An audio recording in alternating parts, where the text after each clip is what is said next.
Guys, it's Brett again. My sister's gonna be teaching you how to make jigs. Okay. Okay, so the first step is you're gonna choose a color, and these are all of the colors we have. But today I'm making Disco Gold because it's one of our best. So pretty much you're gonna shake it, open it. The things you're gonna need is a heat gun, jigs. I prefer using these, I forget what they're called, but they like clamp it together and you don't even have to hold it. Something to clean out the eye with, which I use a hook from one of the jigs and this right here. I just kind of clean it out like that.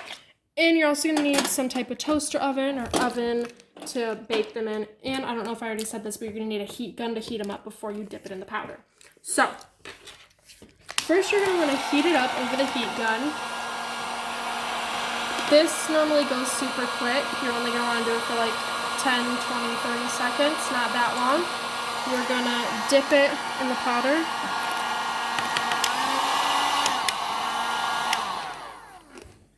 Don't turn it off. Okay, so that clearly wasn't enough time, but I just turned the heat gun on, so it's not gonna be super duper hot. So you're gonna wanna re-go over it.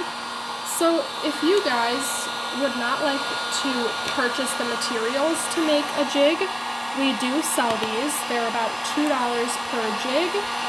They work in the winter and in the summer. You don't need to just use them for ice fishing. They work best ice fishing, but most definitely do work best both times. So you're gonna wanna clean out that eye and then reheat it on the heat gun. So if you guys would like to purchase any, please go in Brad's comments and give us a little shout, be like, hey, this is something I'm interested in purchasing, and we will guide you to the further steps on purchasing. We do ship. That is something that we do offer. And yeah, so I put multiple coats of the powder on because I've just found that it's better. And then I'm gonna turn the heat gun off, and that is what you get. It's kind of hard to see, but it's a gold, nice 4mm jig.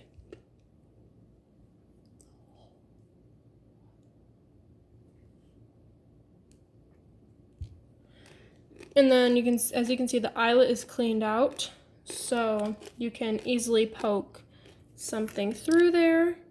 I take this, poke it through there, and bam. And then what you're gonna wanna do, so I take my toaster oven, and you don't need to go out and buy a toaster oven unless you plan on making a bunch of these. I only have one because I sell these, and it's just easier instead of using a huge oven. So, and then I just put it on the rack like that.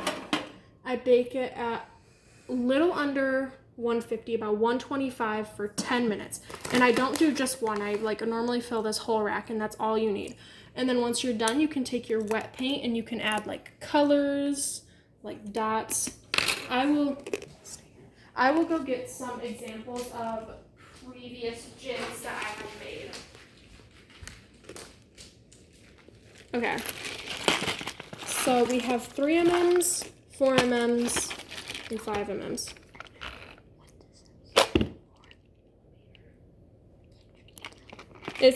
And then just in case you're wondering or anything, the mm does stand for millimeter. So some previous ones that I have made. This was my yesterday's batch. It is yellow chartreuse with orange dots, and I feel like that'll be a good catcher because it's a brighter color. This one I got a little more creative and crafty. It is a white base with green on the bottom and black on the top with white stripes and black dots and then eyes. And I also have some Wonder Bread, which is the, you can't really see it, most famous one. I sell those a lot. I have a couple. Here's the 5mm. You can see it better. I only have a couple in it though, like that.